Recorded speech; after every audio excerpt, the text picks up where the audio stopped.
News కి స్వాగతం. నేను సుధా. బులెటిన్ ముందుగా హెడ్లైన్స్.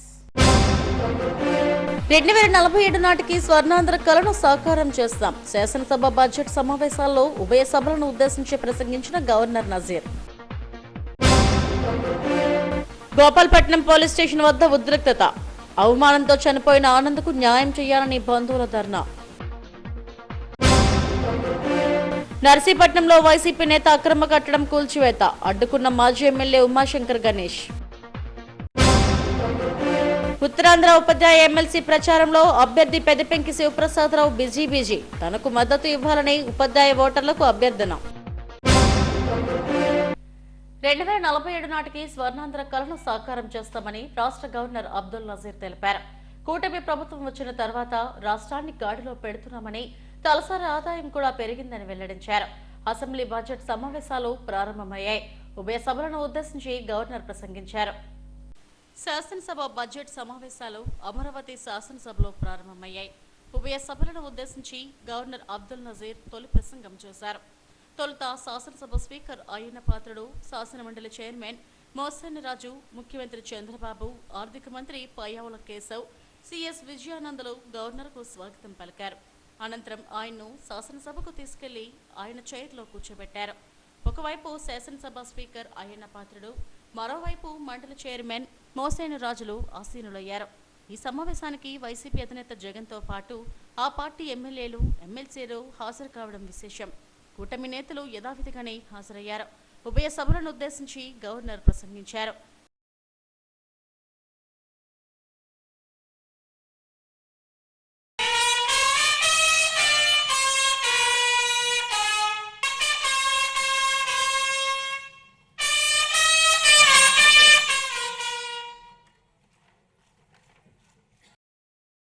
ఎన్నికల్లో కూటమి ప్రభుత్వానికి తిరుగులేని మెజారిటీ ఇచ్చారని గవర్నర్ అబ్దుల్ నజీర్ తెలిపారు.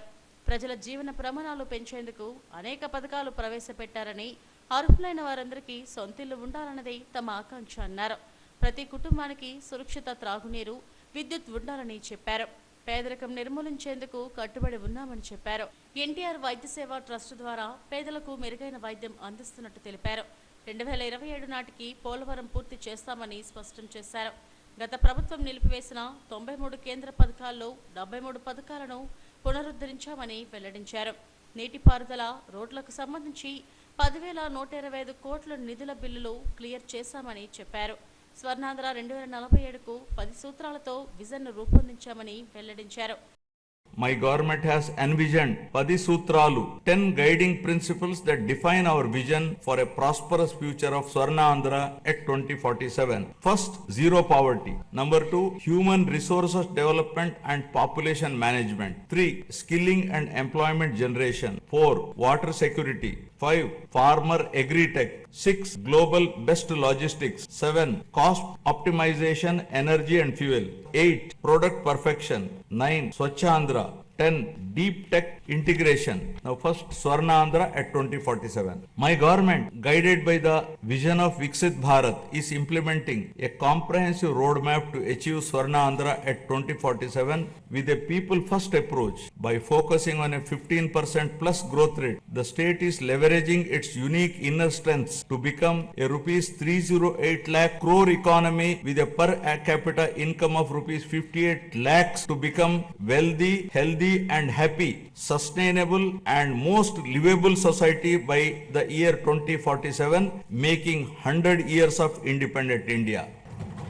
Zero poverty. Achieving zero poverty is the next few years through empowering individuals and families is a prerequisite in the journey of Swarna Andhra at 2047. అసెంబ్లీకి వచ్చిన వైసీపీ అధినేత జగన్ సమావేశాలు ప్రారంభమైన 11 నిమిషాలకే ఇక చాలే పోతాం పదండి అన్నట్టుగా వైసీపీ సభ్యులతో కలిసి ఆయన బయటకు వచ్చేశారు. ఉన్న కొద్దిసేపు గవర్నర్ ప్రసంగం కొనసాగుతున్న సమయంలో నినాదాలు చేశారు. సభ్యుల నినాదాల మధ్య గవర్నర్ ప్రసంగం కొనసాగింది. గోపాల్పట్నం పోలీస్ స్టేషన్ వద్ద ఉద్రిక్తత చోటు చేసుకుంది. తనపై అన్యాయంగా కేసు పెట్టారంటూ రౌతు ఆనంద్ ఉరివేసుకుని ఆత్మహత్య చేసుకున్నాడు. దీనిపై కుటుంబ సభ్యులు పోలీస్ స్టేషన్ ముందు ఆనంద్ మృతదేహాన్ని ఉంచి ధర్నా చేశారు. తమకు న్యాయం చేయాలంటూ డిమాండ్ చేశారు. ఆందోళనకారులు రోడ్డుపై బైఠాయించడంతో ట్రాఫిక్ కు తీవ్ర అంతరాయం ఏర్పడింది. మృతుడి బంధువుల కథనం ప్రకారం గోపాల్పట్నం ఇందిరానగర్కు చెందిన రౌతు ఆనంద్కు గతంలో దొరికిన పర్సులో డబ్బులు కొట్టేశాడంటూ పోలీసులకు ఫిర్యాదు చేశారు. పోలీసులు తనను అవమానించారంటూ ఆనంద్ చనిపోయాడని కుటుంబ సభ్యులు ఆందోళన వ్యక్తం చేశారు. ఆనంద్ మృతదేహంతో గోపాల్పట్నం పోలీస్ స్టేషన్ ఎదుట బైఠాయించి తమకు న్యాయం చేయాలంటూ ధర్నాకు దిగారు. దీంతో ట్రాఫిక్ కు తీవ్ర అంతరాయం ఏర్పడింది. కేసు నమోదు చేసి దర్యాప్తు చేస్తున్నట్టు పోలీసులు తెలిపారు.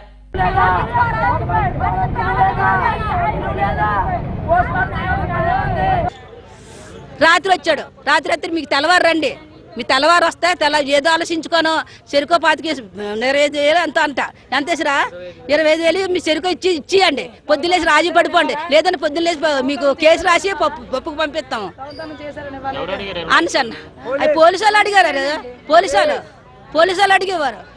మీరు ఒప్పుకోండి, కేసు ఒప్పించుకోండి, 25,000 ఇచ్చియండి అనేసి చెరుకు 25,000 కలిపి 40,000 కలిపి ఇచ్చియండి అనేసి, లేదని పొద్దున మీకు కేసు రాసి మీకు పప్పుకు పంపిస్తాము అని అన్నారంట. నీ ముడికి తీసేస్తామని లాఠీకారు తీసేవారట. ఆడ దెబ్బట్టి భయం, ఆడ పోలీసులు అంటే అసలు భయం. ఆడ ఏ రోజు కూడా స్టేషన్లు ఎక్కడం కానీ చేయడం కానీ చెయ్యం. అవమానంతో రాత్రి నుంచి అలాగే అమ్మ పొద్దున పిలుస్తాను అన్నారు, పొద్దున కేసు పెడతాను అన్నారు, పొద్దున డబ్బులు కట్టమంటున్నారు అనేసి పోలీసులు అన్నారు. సార్ చెరుకు 10,000 ఇచ్చానరా సెటిల్మెంట్ పోలీస్ స్టేషన్ ఉంది sir, crime Gopalapatnam police station crime sir. అయితే ఇచ్చానరా అనేసి అంటే లేదని మేము తీయలేదనేసి అంటే సరే కూర్చోండి రా అన్నాడు. మధ్యాహ్నం నాకు తెలుసు. అయితే నేను మా అమ్మాలకి భోజనం తెమ్మంటే భోజనం తీసుకొచ్చారు సార్. భోజనం కూడా చేయలేదు సార్. అప్పుడు కూడా నా తమ్ముడు భయం అవుతుంది అంటే అలాగ అయిపోయింది సార్. అయిపోయిన తర్వాత ఇంటికి పంపించారు సార్. మళ్ళీ తెల్లరు మార్నింగ్ రమ్మన్నారు సార్. మార్నింగ్ వెళ్ళిన తర్వాత ఏమించో స్టేషన్కి సాయంత్రం 6 గంటలకు రమ్మన్నారు. నువ్వు ఎక్కడికి వెళ్ళొద్దు అని చెప్పినారు. స్టేషన్కి వెళ్ళాను సార్. స్టేషన్కి వెళ్ళిన తర్వాత కూడా లోపలికి వెళ్ళిపోయి కూర్చొని అన్నారు సార్. ఎవరు రాలేదు సార్ స్టేషన్లోకి. వాళ్ళు వచ్చారు, వాళ్ళు కూడా ఒక అరగంట సేపు కూర్చున్నారు సార్. అరగంట కూర్చొని అనకాపల్లి జిల్లా నర్సీపట్నంలో ఉద్రిక్తత చోటు చేసుకుంది. వైసీపీ నాయకులు కర్రి శ్రీను ఇంట్లో అక్రమ కట్టడాలను కూల్చివేశారు. దీన్ని మాజీ ఎమ్మెల్యే ఉమాశంకర్ గణేష్ కర్రి శ్రీనులు అడ్డుకోవడంతో ఉద్రిక్తత నెలకొంది. నర్సీపట్నం మున్సిపాలిటీ పరిధిలోని శారదానగర్లో వైసీపీ నాయకుడు కర్రి శ్రీను ఇంటిని నిర్మించుకున్నాడు. ఈ ఇంటిపై 2023 నుంచి కోర్టులో కేసు నడుస్తుందని, 3 సార్లు హైకోర్టు ప్రభుత్వానికి అనుకూలంగా తీర్పునిచ్చిందని తహసీల్దార్ రామారావు వెల్లడించారు. హైకోర్టు ఆదేశాల మేరకే తాము 48 గంటల ముందు నోటీసు ఇవ్వడం జరిగిందని చెప్పారు. అయితే ఇంటి ఆక్రమణలు తొలగిస్తున్న సమయంలో మాజీ ఎమ్మెల్యే పెట్ల ఉమాశంకర్ గణేష్ ఇంటి యజమాని కర్రి శ్రీనులు అక్కడికి చేరుకున్నారు. స్పీకర్ అయ్యన్న పాత్రుడిపై విరుచుకుపడ్డారు. కూటమి ప్రభుత్వం కక్ష సాధింపు చర్యలు మానుకోవాలని, తాము అధికారంలోకి వచ్చిన తర్వాత ఇలాగే చేస్తామని వైసీపీ నేతలు హెచ్చరించారు. స్పందనలో ప్రభుత్వ భూమి ఆక్రమణ రిపోర్ట్ వెళ్ళడం జరిగింది, కంప్లైంట్. తర్వాత కంప్లైంట్ పెట్టి అప్పటి తహసీల్దార్గా నోటీస్ ఇవ్వగానే ఫస్ట్ ఒక కోర్టు కేసు ఫైల్ అయింది. కోర్టు స్టేటస్కో ఇచ్చింది 2023లో. స్టేటస్కో ప్రకారం అప్పట్లో ఎవిక్షన్ ఆపేశారు. ఫర్దర్ కోర్టు డిస్పోజ్ చేస్తూ రూల్ ప్రకారం ముందుకు వెళ్ళమని. మళ్ళీ 2024లో కూడా రూల్ ప్రకారం మళ్ళీ నోటీస్ ఇస్తే మళ్ళీ అగైన్ పిటిషనర్ కోర్టుకు వెళ్ళారు. అప్పుడు కూడా కోర్టు లీగల్గా నోటీసులు ఇచ్చి ఆపర్చునిటీస్ ముందుకు వెళ్ళమని రెండో కేసులో. దాని ప్రకారం మరలా ఎగైన్ నోటీస్ ఇచ్చాం. ఇచ్చిన తదుపరి కూడా మరలా ఎగైన్ 2025లో 140/2025 డబ్ల్యూపీ నెంబరు ఎంక్రోచర్ ఫైల్ చేయడం జరిగింది. అప్పుడు కోర్టు ఒక మధ్యంతర ఉత్తర్వు ఇచ్చిందండి. జనవరి 8వ తేదీన సర్వే చేసి పిటిషనర్ సమక్షంలో ఎంత ఎంక్రోచ్మెంట్ ఉందో ఐడెంటిఫై చేయమని జనవరి 8న కోర్టు ఉత్తర్వు ఇచ్చింది. గౌరవ కోర్టు వారి ఉత్తర్వుల మేరకు 8వ తేదీ జనవరిన మీ అందరికీ తెలుసు ఇక్కడ సర్వే కండక్ట్ చేసాం పిటిషనర్ సమక్షంలో. ఆ రిపోర్ట్ని కోర్టుకి మేము సబ్మిట్ చేసాం జనవరి 21న. ఈ నెల 11వ తేదీన ఆనరబుల్ హైకోర్టు వారు పిటిషనర్ సమక్షంలోనే సర్వే జరిగి ఎంక్రోచ్మెంట్ నిర్ధారణ అయింది కాబట్టి రిమూవ్ చేయమని ఆర్డర్ పాస్ చేయడం జరిగింది. ఆర్డర్ ప్రకారం మరలా కూడా మేము నోటీస్ ఇచ్చి మీ తాలూకా వాల్యుబుల్ గూడ్స్ అయి ఉంటే పట్టుకొని కీప్ చేసుకునేది మేము 48 గంటల ముందు నోటీస్ కూడా జారీ చేసిన తదుపరి చట్ట ప్రకారం ఎవిక్షన్ చేయడం జరుగుతుందండి. నర్సీపట్నంలో పాలన ఏ విధంగా ఉందంటే స్పీకర్ అయ్యన్న పాత్రుడి ఆధ్వర్యంలో చాలా దారుణమైన పాలన, ఒక కక్ష సాధింపు ధోరణిలో మరి ఈరోజు చేయడం జరుగుతుంది. ఈరోజు అసెంబ్లీలు ప్రారంభించిన రోజు ఈరోజు అసెంబ్లీలో కూర్చొని ఈరోజు నర్సీపట్నంలో ఆయన ప్రాతినిధ్యం వస్తున్న నర్సీపట్నంలో మా పార్టీ నాయకుడు బిల్డింగ్ కొట్టే కార్యక్రమం చేస్తున్నారు. అంటే ఎంత దుర్మార్గం అంటే ఈరోజు ఒక ఉన్నతమైన స్థానంలో ఉండి ఏదో చేస్తాడు ఈ నర్సిపేట నియోజకవర్గం అని చెప్పి ప్రజలందరూ కూడా కోరుకుంటే ఈరోజు మొన్ననే మా పార్టీ ఇన్ఛార్జ్ ఒక వార్డు మెంబర్ని కూడా మరి ఇల్లు పడగొట్టడం జరిగింది.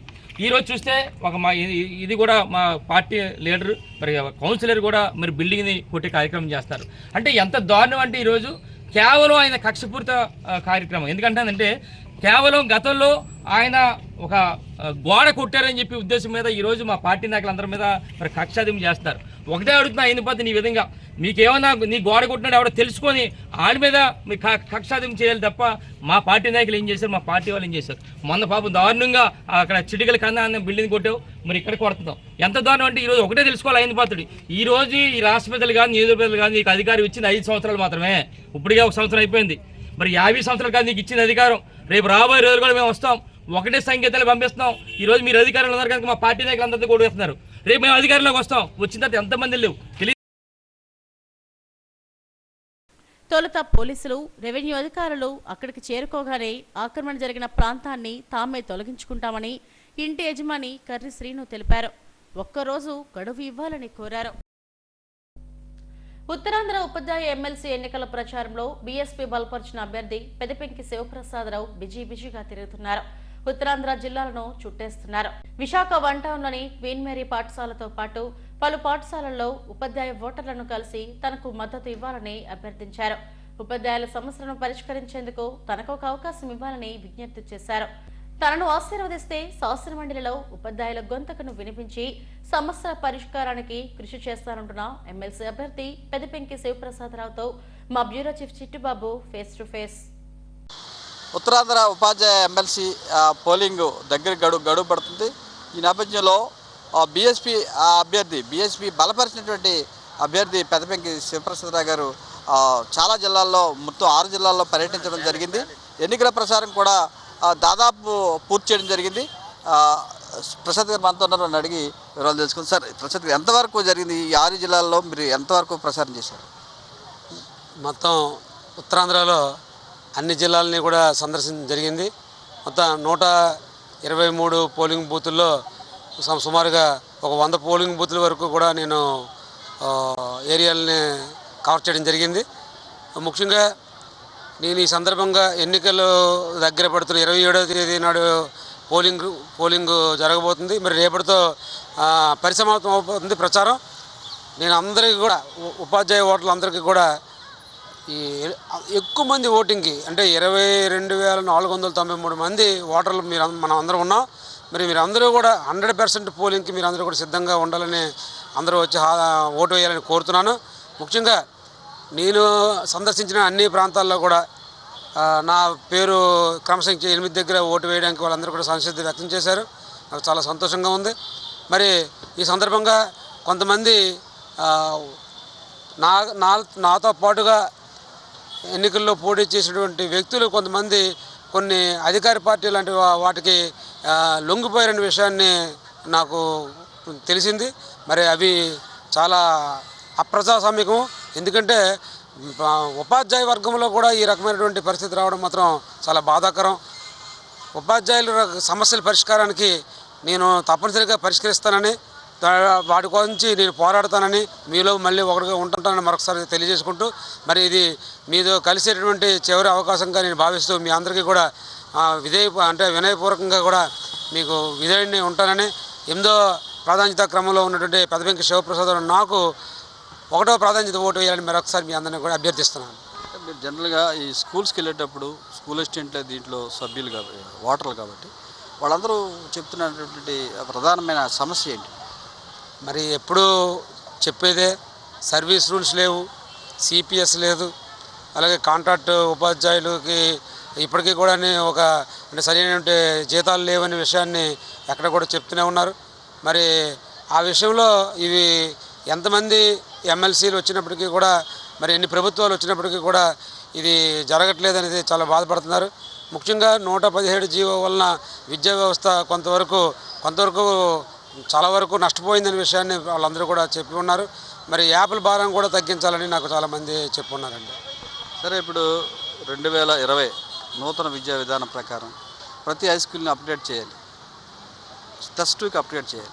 చేసినప్పుడు కాంట్రాక్ట్ తీసుకొస్తానని మంత్రి లోకేష్ చెప్తున్నాడు. అది మీరు అలాంటి సమస్యలు మీ దృష్టికి వచ్చింది? ఇది కేవలం ఎన్నికల జిమ్కి ఇది. వాళ్ళు మళ్ళీ ఆ కాంట్రాక్ట్ ఉపాధ్యాయుల ఓట్లు తీసుకోవడానికి చేసేటువంటి ఒక ఉద్దేశపూర్వకంగా అనే ఓట్లు తీసుకోవాలనే ఉద్దేశంతో ఇది చెప్పినటువంటి మాట ఇది. కానీ వాళ్ళకి ఈ కాంట్రాక్ట్ ఉపాధ్యాయుల్ని అసలు రిక్రూట్మెంటే లేకుండా చేస్తున్న పరిస్థితి. రిక్రూట్మెంట్ చేసి రూల్ ఆఫ్ రిజర్వేషన్ ద్వారా అందరికీ కూడా ఉద్యోగాలు ఇవ్వాల్సినటువంటి పరిస్థితి ఉంది. ఒకవేళ ఆయన చెప్పినట్టుగా కాంట్రాక్ట్ టీచర్స్ని వాళ్ళు తీసుకున్నప్పటికీ కూడా రూల్ ఆఫ్ రిజర్వేషన్ పాటించాలని నేను ఈ సందర్భంగా డిమాండ్ చేస్తున్నాను. ఫైనల్గా మీ డిమాండ్ చెప్పండి. అంటే రేపు సాయంత్రంతో ప్రసారం ముగిసిపోతుంది. ఈ నేపథ్యంలో ఓటర్లకు మీరు ఇచ్చేటటువంటి హామీలు ఏంటి? వాళ్ళని ఎలా ఓటర్లను అభ్యర్థిస్తారు? నేను ఇంతకుముందు కూడా చాలా సందర్భంలో మీతో చెప్పున్నాను. అలాగే ఉపాధ్యాయులు అందరినీ కూడా వెళ్ళి కలిసినప్పుడు వాళ్ళందరినీ కూడా అభ్యర్థించడం జరుగుతుంది. ముఖ్యంగా 3 విషయాల్ని మేము చెప్తున్నాం సాధిస్తానని. ఏంటంటే మొదటిది సర్వీస్ రూల్స్ని అందరికీ కూడా సర్వీస్ రూల్స్ సాధించడం ఒకటి, అలాగే సిపిఎస్ని రద్దు చేయడం ఒకటి, మూడవది కాంట్రాక్టర్ ఉపాధ్యాయులు అందరినీ కూడా వాళ్ళ జీతాలని పెంచి వెట్టి చాకరీ నుంచి విముక్తి చేయాలనేదే ప్రధానమైనటువంటి డిమాండ్లు. మరి వాళ్ళందరూ కూడా కోరేది అదే. నేనైతే తప్పకుండా సాధిస్తానని తెలియజేస్తూ ఇంకొక విషయాన్ని కూడా ఈ సందర్భంగా ఓటర్లు అయినటువంటి లేదా ఉపాధ్యాయులకి లేదా మొత్తం ఉపాధ్యాయ వర్గానికే నేను ఒక హామీని ఇస్తున్నాను. ఈరోజు ఎన్నికలతో సంబంధం లేకుండా కూడా నేను అందరి ఉపాధ్యాయులకి కూడా ఓటు హక్కు వచ్చే విధంగా, సెకండరీ గ్రేడ్ ఉపాధ్యాయులకి మొత్తం ఉపాధ్యాయ వర్గానికే ఓటు హక్కు వచ్చే విధంగా నేను కృషి చేస్తానని కూడా ఈ సందర్భంగా మీకు తెలియజేస్తాను. నా పేరు పెదబెంకి శివప్రసాదరావు. నా ఓటరు క్రమ సంఖ్యలో బ్యాలెట్ పేపర్లో 8వ పేరుగా ఉంది. మీరు దయచేసి దానికి ఎదురుగా 1వ ప్రాధాన్యత ఓటు వేసి నన్ను గెలిపించాలని మరొకసారి వినయపూర్వకంగా అభ్యర్థిస్తున్నాను. జై భీమ్, జై భారత్. అయితే ఎన్నికల ప్రచారం చాలా రేపటితో ముగినంది. ఈ నేపథ్యంలో అభ్యర్థులు ఓటర్ల ప్రసన్నం చేసుకోవడానికి ప్రతి స్కూల్కి వెళ్ళి తమ ఓటర్లు ఏమని అభ్యర్థిస్తున్నారు. అట్లాగే 27వ తేదీన పోలింగ్కి మరోవైపు 27వ తేదీ పోలింగ్కి జిల్లా యంత్రాంగం కూడా పెద్ద ఎత్తున ఏర్పాట్లు చేస్తుంది. కెమెరా పర్సన్ శ్రీనివాస్తో చిట్టుబాబు, STV, విశాఖ నుంచి. బీచ్ రోడ్లోని నోవోటెల్లో 2 రోజుల పాటు జరుగుతున్న హై లైఫ్ ఎగ్జిబిషన్కు అనూహ్య స్పందన లభించింది.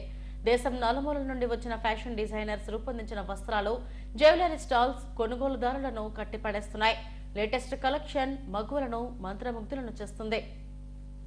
దేశంలో అత్యంత ప్రాముఖ్యత, ఆదరణ పొందిన హైలైఫ్ ఎగ్జిబిషన్ నోవోటెల్ వేదికగా ఈ నెల 24, 25 తేదీల్లో జరుగుతోంది. 2 రోజుల పాటు జరగనున్న ఎగ్జిబిషన్లో లగ్జరీ షాపింగ్ అనుభవాన్ని వినియోగదారులు సొంతం చేసుకుంటున్నారు. దేశంలోని అత్యుత్తమ డిజైనర్ల నుండి ఎంపిక చేయబడిన హై అండ్ డిజైనర్ దుస్తులు, అద్భుతమైన ఆభరణాలు, ఫ్యాషన్ ఉపకరణాలు, కళాత్మక గృహాలంకరణలు, ఎక్స్క్లూజివ్ డిజైన్స్ హైలైఫ్ ఎగ్జిబిషన్లో వినియోగదారులను ఎంతగానో ఆకట్టుకుంటున్నాయి. ఒకదానికి మించి మరొకటి పోటీ పడుతున్నాయి. తాజా ట్రెండ్స్ను అందుబాటులో ఉంచారు. స్టైల్ను ఎలివేట్ చేయడానికి, లైఫ్ను, విలాసాన్ని జోడించడానికి ప్రత్యేక అవకాశంగా హైలైఫ్ ఎగ్జిబిషన్ మైమరిపిస్తోంది. నగరవాసుల నుండి అనూహ్య స్పందన లభించింది. లేటెస్ట్ కలెక్షన్ను సొంతం చేసుకుంటున్నారు.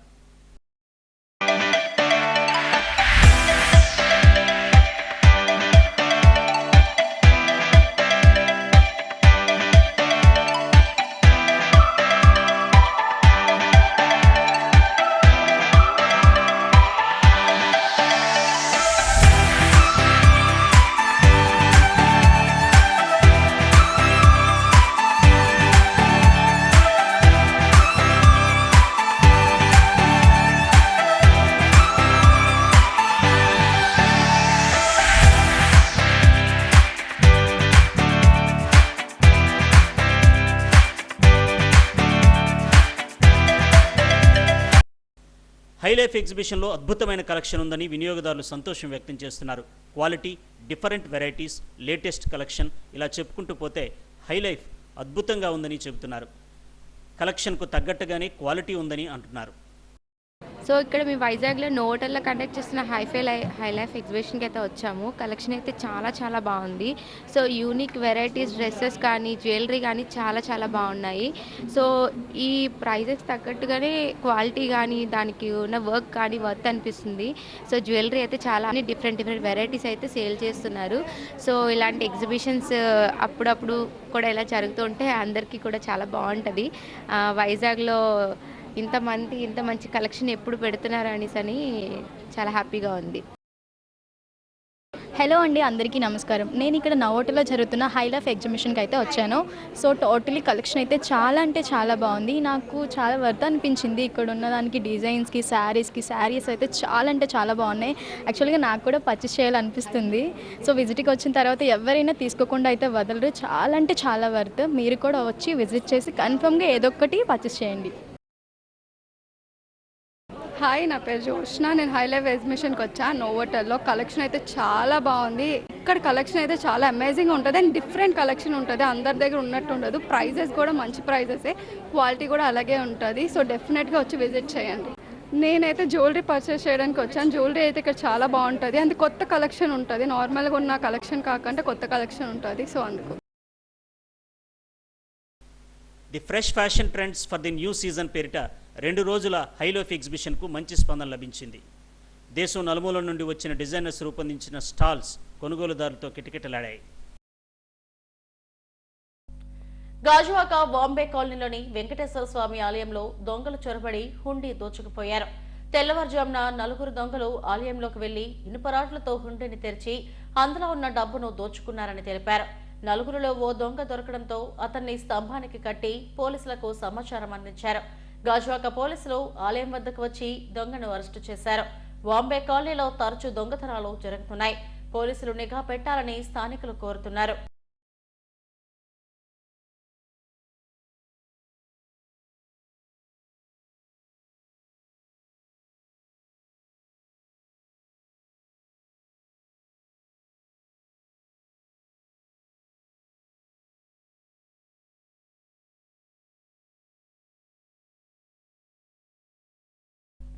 శ్రీనివాస మంగాపురం కళ్యాణ వెంకటేశ్వర స్వామి వారి బ్రహ్మోత్సవాలు ఘనంగా జరుగుతున్నాయి. ఉత్సవాల్లో భాగంగా స్వర్ణ రథోత్సవం కన్నుల పండుగగా జరిగింది. స్వర్ణరథంపై కళ్యాణ శ్రీనివాసుడు కాంతులీనుడు శ్రీదేవి భూదేవి సమేత కళ్యాణ వెంకటేశ్వర స్వామి దగదగా మెరిసిపోతున్న స్వర్ణ రథాన్ని అధిరోహించి భక్తులను అనుగ్రహించారు. వాహన సేవ ముందు గజరాజులు నడుస్తుండగా భక్తజన బృందాలు చెక్క భజనలు కోలాటాలతో స్వామివారిని కీర్తించారు. మంగళ వాయిద్యాల నడుమ ఉత్సవం కోలాహలంగా జరిగింది. భక్తులు అడుగడుగున కర్పూర హారతులు సమర్పించి స్వామివారిని దర్శించుకున్నారు.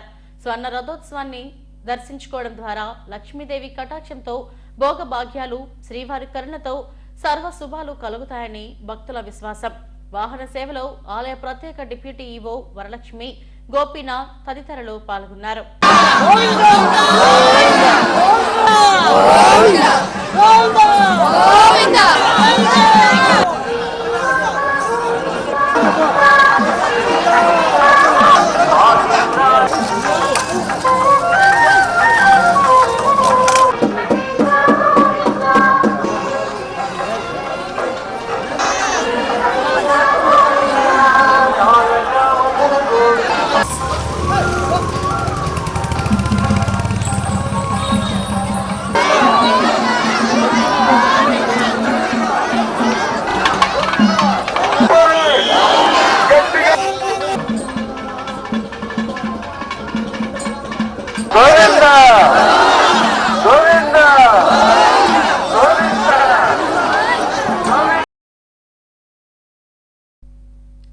మెజిషియన్ వసంత్ కు పీసీ సర్కార్ సత్కారం లభించింది. అంతర్జాతీయ ఇంద్రజాలికల దినోత్సవం సందర్భంగా విశాఖ కళాభారతిలో జరిగిన ఇంద్రజాల ప్రదర్శనలో భాగంగా ఈ ఘటన సత్కారం పొందారు. ఇండియన్ మ్యాజిక్ లో లెజెండ్ అయిన పీసీ సర్కార్ జూనియర్ వసంత్ ను పలువురు అభినందించారు. ఇండియన్ మ్యూజిక్ అకాడమీ 10వ వార్షికోత్సవం సందర్భంగా సంస్థ వ్యవస్థాపకుడు బిఎస్ రెడ్డి ఆధ్వర్యంలో నిర్వహించిన గోల్డ్ ఏజ్ మెజిషియన్ అవార్డుల కార్యక్రమంలో మ్యాజిక్ ప్రదర్శనలు సంభ్రమాశ్చర్యాలకు గురిచేశాయి. దువాడకు చెందిన జయంతి వసంత్ కుమార్ 18 ఏళ్లుగా దేశ విదేశాల్లో అనేక ప్రదర్శనలు ఇచ్చారు. అవార్డు వచ్చిన సందర్భంగా పిఎస్ రెడ్డికి వసంత్ కుమార్ ధన్యవాదాలు తెలిపారు. లీడర్ అవడమూర్తి గారిని కూడా వేదికపైకి రావాల్సిందిగా ఆహ్వానిస్తున్నాం. మన్నించాలి దయచేసి వారిని కూడా వేదికపైకి రావాల్సిందిగా ఆహ్వానిస్తున్నాం. జిఎస్ఎన్ రాజు గారి చేతుల మీదుగా గోల్డెన్ మెజిషియన్ అవార్డును ప్రదానం చేస్తున్నారు.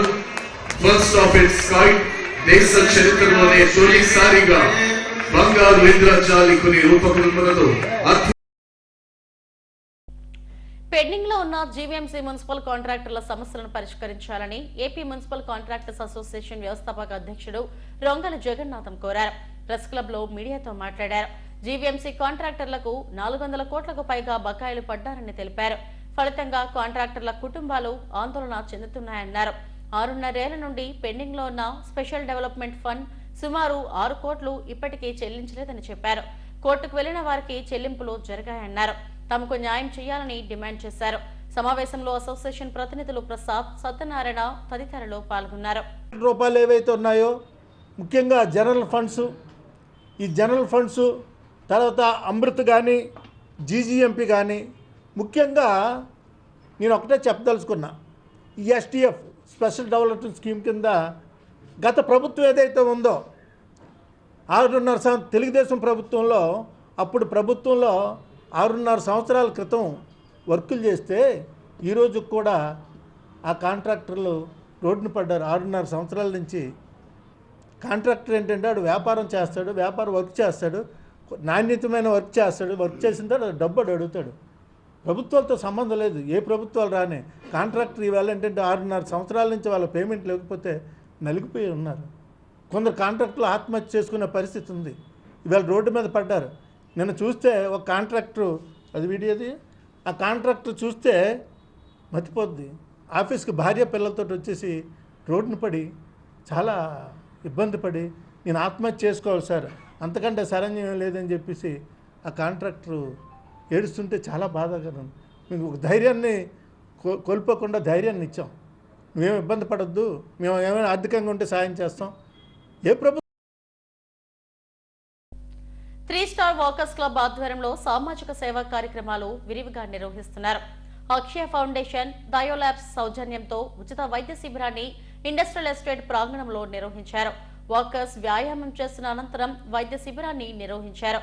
తమ క్లబ్ ఆధ్వర్యంలో ప్రతి నెల సేవా కార్యక్రమాలు నిర్వహిస్తున్నామని గౌరవ అధ్యక్షుడు సుకుమార్, అధ్యక్షుడు జైతి ఉమామహేశ్వరరావు, కార్యదర్శి కాళ్ల వెంకట ప్రసాదులు అన్నారు. ఆరోగ్యమే మహాభాగ్యమని, ఆరోగ్యాన్ని సంరక్షించుకునేందుకు నిరంతరం వైద్య పరీక్షలు అవసరమని చెప్పారు.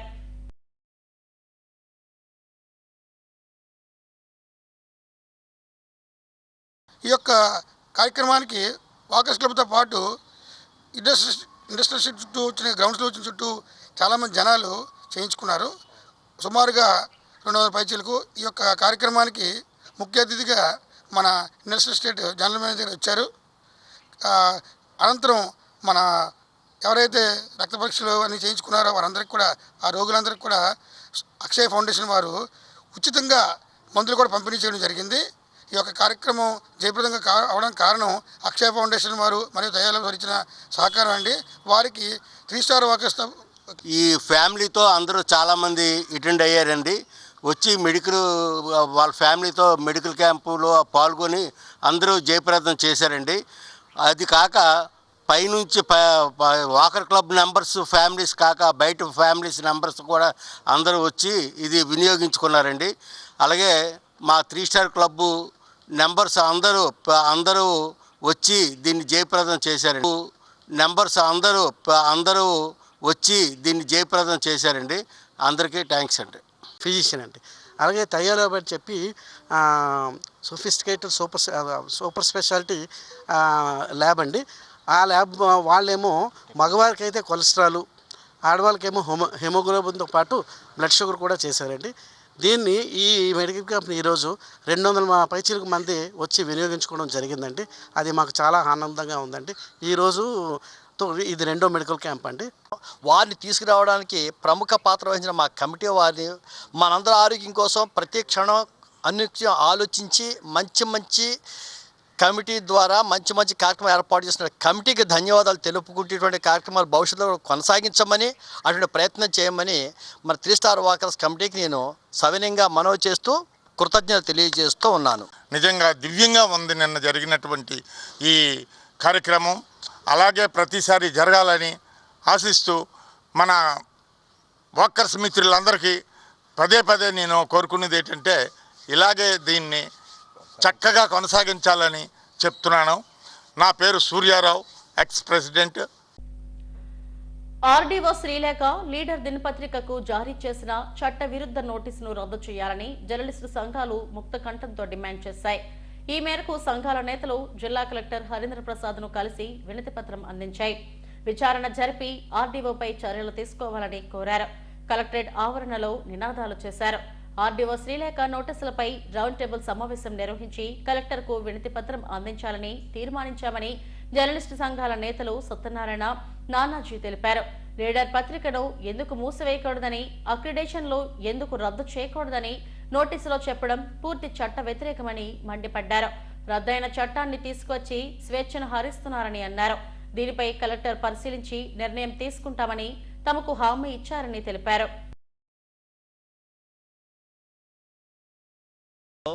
శాంతికి విఘాతం కలిగించే విధంగా ఉన్నాయని, ప్రభుత్వానికి వ్యతిరేకంగా ఉన్నాయని, ఫోటోలు ఎందుకు వాడారని పేర్కొన్నారు. ఈ రకంగా మీరు వార్తలు ప్రచురిస్తే గనక మీ పత్రికను ఎందుకు మూయించేయకూడదు, మీకు ఇచ్చినటువంటి అక్రిడేషన్లు ఎందుకు రద్దు చేయకూడదు, మీ మీద సిఆర్పిసి 505 కింద 2 సంవత్సరాలకు పైగా జైలు శిక్ష విధించే కేసులు ఎందుకు నమోదు చేయకూడదని చెప్పేసి ఆ నోటీసులో పేర్కొన్నారు. ఇవన్నీ కూడా చట్ట వ్యతిరేకం, రాజ్యాంగ వ్యతిరేకం అని చెప్పి మేము చాలా గట్టిగా చెప్పదలుచుకున్నాం కూడా. నిజానికి సిఆర్పిసి సెక్షను 505 అనే చట్టం 2023లో రద్దు చేయబడింది. దాని స్థానంలో బిఎన్ఎస్ఎస్ అనే చట్టం అమల్లోకి వచ్చింది. రద్దు చేసినటువంటి చట్టం మీద ఆధారపడి ఆ రకంగా నోటీసు ఇవ్వడం కూడా చట్ట వ్యతిరేకమే. అధికార దుర్వినియోగానికి పాల్పడ్డారు ఆర్డీఓ గారు. ఒక అధికారి దాడి చేశారనగానే ఈరోజు అన్ని యూనియన్లు, అన్ని జర్నలిస్ట్ యూనియన్లు కలిసి వచ్చాయి. ఈ ఐక్యత ఉంటేనే మన హక్కులను మనం సాధించుకోగలం, మన ఉద్యోగాన్ని భద్రతతో మనం చేసుకోగలం. ఇదే ఐక్యతతో మనం పోరాడితేనే మనం మనుగడ అనేది కొనసాగించుకోవచ్చు. సో ఈరోజు జరిగిన ఇన్సిడెంట్ ఏంటంటే ఒక పత్రికపై అంటే చెల్లని చట్టంను ఉపయోగించి ఓ అధికారి తన అధికార దుర్వినియోగంతో బెదిరింపు చర్యలకు పాల్పడ్డారు. ఇదే విషయాన్ని మేము గత రౌండ్ టేబుల్ సమావేశంలో చర్చించాము. అలాగే కలెక్టర్ గారికి పలుసార్లు మెమరాండంలు అందించాము. ఆయన కూడా స్పందించారు.